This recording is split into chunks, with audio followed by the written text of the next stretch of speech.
বাসায় মেহমান আসার আগে আমি এভাবেই কিছু কাজ গুছিয়ে রেখে দেই, যেহেতু একা হাতে আমার সব কিছু করতে হয়। এজন্য পুরো বাসা ক্লিন করা থেকে শুরু করে আমি মেহমানকে কি কি খাওয়াবো সব কিছু আমি আগে থেকে রেডি করে রেখে দেই, তাহলে আমার কাজের ঝামেলাটা একটু কম হয়।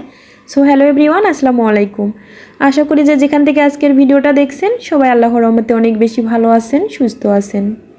আমার বাসায় আমার অনেক পছন্দের কিছু মেহমান আসবে। মেহমানদের জন্য আমি আগে থেকে কি কি রেডি করে রেখে দিলাম, তাছাড়া আমার বাসাটাকে কিভাবে সাজালাম সব কিছুই আজকের ব্লগে থাকছে।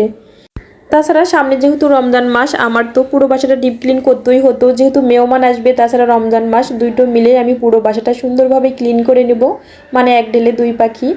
আমি যেহেতু ফুল অনেক বেশি পছন্দ করি, এই জন্য আমার বাসার প্রতিটা কর্নারে আমি কিছু ফুল রাখার চেষ্টা করেছি। এক আপু আমাকে কমেন্ট করেছিলেন যে আমি এই ফুলগুলো কিভাবে যত্ন করে রেখে দেই, কোনো নোংরা হয় কি না। আসলে ফুলগুলো অনেকটাই বেশি নোংরা হয়, তবে আমি চেষ্টা করি প্রতি সপ্তাহে অথবা 15 দিন পর পর এই ফুলগুলো ওয়াশ করার জন্য।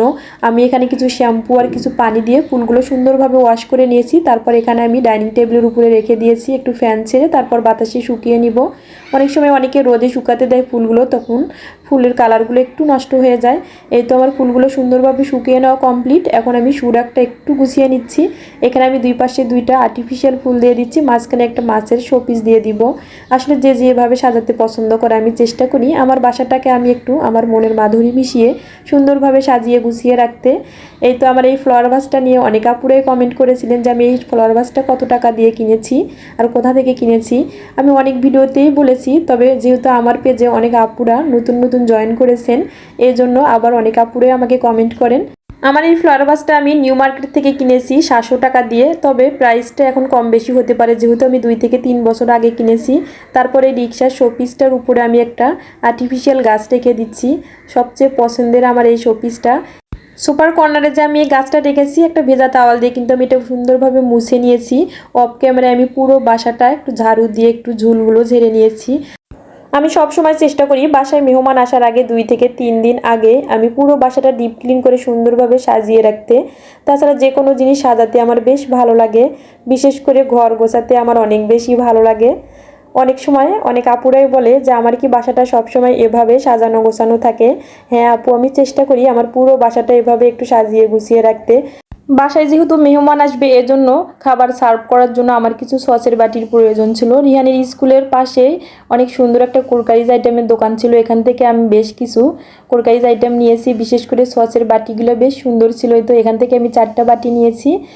তবে প্রাইসটা একটু বেশি। একটা সময় নিজের জন্য অনেক কিছু কিনতাম, তবে এখন সংসারের জন্যই সব কিছু কিনতে বেশ ভালো লাগে।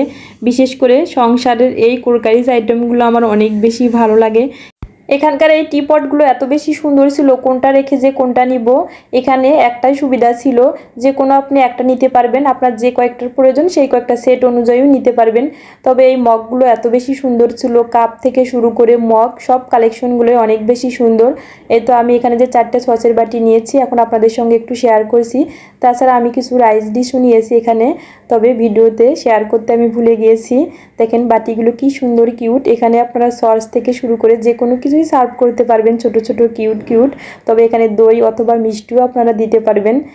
যারা এখন পর্যন্ত আমার এই ভিডিওটি ধৈর্য সহকারে দেখছেন অথবা শুনছেন কিন্তু লাইক দিতে ভুলে গিয়েছেন, প্লিজ আমার ভিডিওটিতে একটা লাইক দিয়ে সম্পূর্ণ ভিডিওটি দেখার অনুরোধ রইল। শুধু কি বাসা গোছালেই হবে? মেহমানদের জন্য তো কিছু খাবারও রেডি করে রেখে দিতে হবে, তাই না? যেহেতু একা হাতে আমার সব কিছু করতে হবে, এই জন্য আগে থেকে আমি কিছু নাস্তা রেডি করে ডিপ ফ্রিজে রেখে দিব। মেহমান আসার সঙ্গে সঙ্গে শুধু তেলে ফ্রাই করে নিলেই আমার নাস্তা রেডি হয়ে যাবে। দেখেন আলু দিয়ে কি সুন্দর একটা নাস্তা তৈরি হয়ে গিয়েছে। আমি নেক্সট ভিডিওতে এই রেসিপিটা শেয়ার করব। তারপর এখন আমি কিছু নবাবী সেমাই তৈরি করে নর্মাল ফ্রিজে রেখে দেবো। এই সেমাইটা ঠান্ডা ঠান্ডা খেতেই বেশ ভালো লাগে। এই রেসিপিটাও আপনাদের সঙ্গে শেয়ার করব। একটু ব্যস্ততার কারণে আমি রেসিপিগুলো শেয়ার করতে একটু লেট হয়ে যাচ্ছে। এই সেমাইটাও খেতে বেশ মজা হয়েছিল, খেয়ে সবাই অনেক বেশি প্রশংসা করেছিল। তাহলে আজকে এই পর্যন্ত, নেক্সট ভিডিওতে আবার আপনাদের সঙ্গে দেখা হয়ে যাবে। সে পর্যন্ত সবাই ভালো থাকবেন, সুস্থ থাকবেন। আল্লাহ হাফেজ, আসসালামু আলাইকুম।